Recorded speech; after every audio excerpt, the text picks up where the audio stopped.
AIMIM के अध्यक्ष असदुद्दीन ओवैसी ने एक बार फिर से पाकिस्तान की बखिया उधेड़ी है। ऑपरेशन सिंदूर के बारे में भारत के पक्ष को दुनिया के सामने रखने के लिए अरब देशों के दौरे पर गए।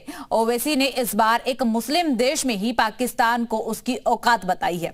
भारत के हाथों जंग में मिली हार को जीत बताने वाले पाकिस्तान को ओवैसी ने कुवैत में आईना दिखाया। तुम एक मलेरिया की दवा नहीं बना सकते, तुम एक मोटरसाइकिल का टायर तैयार नहीं कर सकते। भारत बहुत आगे है, भारत से पंगा मत लो। एंड दीज स्टूपिड जोकर्स, नकल करने की अकल भी चाहिए, लेकिन नालायकों को अकल भी नहीं। बैरिस्टर साहब आजकल फुल फॉर्म में है। मौका मिलता नहीं कि पाकिस्तान को रगड़ देते हैं, उसको उसकी औकात बता देते हैं। अभी ओवैसी साहब आतंकवाद पर पाकिस्तान की पोल खोल अभियान के आधिकारिक दौरे पर हैं। इसी कड़ी में ओवैसी कुवैत में प्रवासी भारतीयों के बीच थे, जहां उन्होंने शहबाज और मुनीर की आतंकी जोड़ी को उस पेंटिंग पर घेर लिया जिसे मुनीर भारत के खिलाफ ऑपरेशन बनियान उन मुरसूस की कामयाबी बताकर बेच रहे थे। Pakistani army chief had gifted a photo to the Pakistani Prime Minister Shehbaz Sharif. President of Pakistan was there, the Speaker of National Assembly was there, and these stupid jokers, they want to compete with India. They had given a photograph of a 2019 Chinese army drill, claiming it's a victory over India. Now this is what Pakistan indulges in.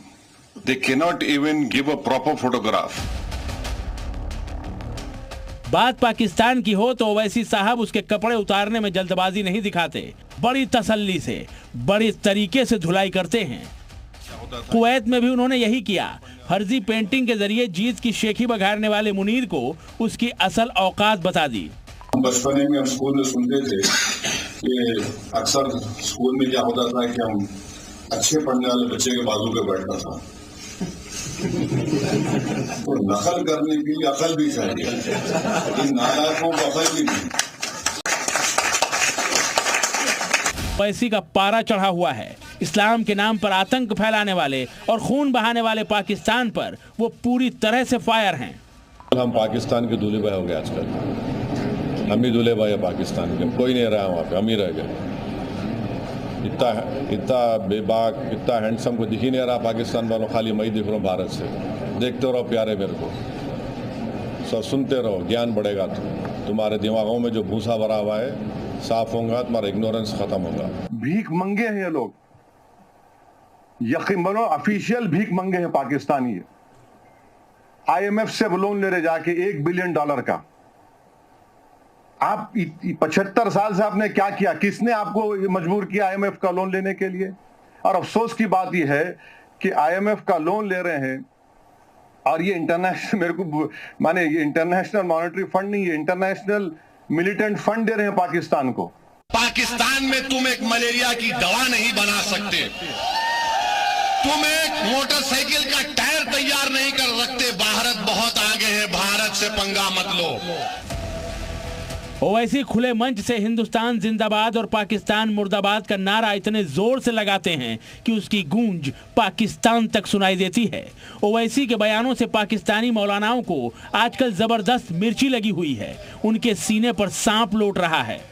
कायदे आज़म मोहम्मद अली जिन्ना ने ये आज से कई साल पहले फरमा दिया था कि जो इंडिया में रह जाने वाले मुसलमान हैं उनकी आने वाली नस्लें हिंदुत्व को अपनी वफादारी साबित करती रहेंगी, लेकिन मुतअस्सिब हिंदू कभी भी इनकी वफादारी पर यकीन नहीं करेंगे। ओवैसी को देख लो जो मुसलमानों का बड़ा खैरख्वाह बनता है, पाकिस्तान मुर्दाबाद नारे लगा रहे हैं वो बैठ के। वजह उसकी है कि उसकी मजबूरी है, उसको पता है इंडियन गवर्नमेंट जो मौजूदा गवर्नमेंट है छोड़ेगी नहीं आपको। इंडिया में जब भी इलेक्शन होते हैं पाकिस्तान से दुश्मनी का मंजन बेचे बगैर आपको वोट नहीं मिलते। इन कट्टरपंथी मौलानाओं को मिर्ची इसीलिए लग रही है क्योंकि ओवैसी उन्हें सच का आईना दिखा रहे हैं। अब जिन पाकिस्तानियों को झूठ बेचने की आदत लग चुकी हो वो भला सच्चाई कैसे हजम कर पाएंगे। लिहाजा ओवैसी की लानत मलानत कर रहे हैं। करते रहो भाई, इससे ओवैसी की सेहत पर कोई फर्क नहीं पड़ने वाला है, वो तो पाकिस्तान की कलई खोलते रहेंगे। ब्यूरो रिपोर्ट, जी मीडिया।